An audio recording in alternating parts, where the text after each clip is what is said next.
An Hubert wird der Krebs aus dem Schädel rausgeschnitten und danach wacht er wieder auf und es geht ihm alle Tag besser. An Rolli, seine preisische Pflegtochter, sieht ein, dass er Vitamin B12 braucht und ein Eisen, und da hält er sich nachher dran. Mit mir und Not schreibt Sarah seine Steuererklärung zusammen und danach sieht's, dass sein preisischer Onkel das schon für sie gemacht hat und ihre ganze Arbeit gar nicht not gewesen war. Das Hummerl heißt sein Alten, dass er einen Kuchen aus der Gefriertruhe außer da sollte. Und der stellt ihm in den Hof aus, wo er aber nachher von die Vögel zusammengefressen wird. Drum braucht der Sevi einen Neichen.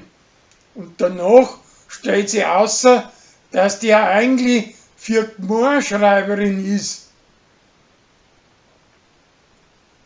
Doro möchte eine Hirbe haben und für das braucht's mehrere Tiere. Drum tut's heimlich Taxi fahren. Aber der Schandi kommt dahinter und haut ihre 75 € Strafe auf.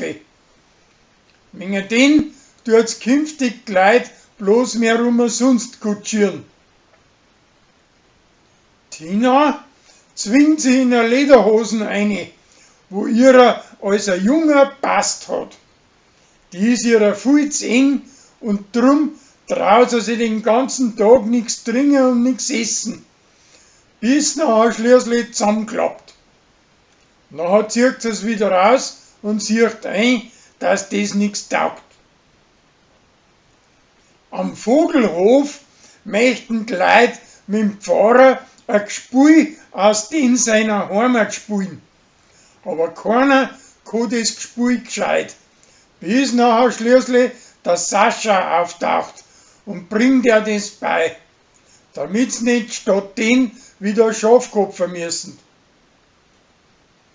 Der Josef wird alle älter und vergisst alle mehr und kommt mit der Arbeit ganz durcheinander.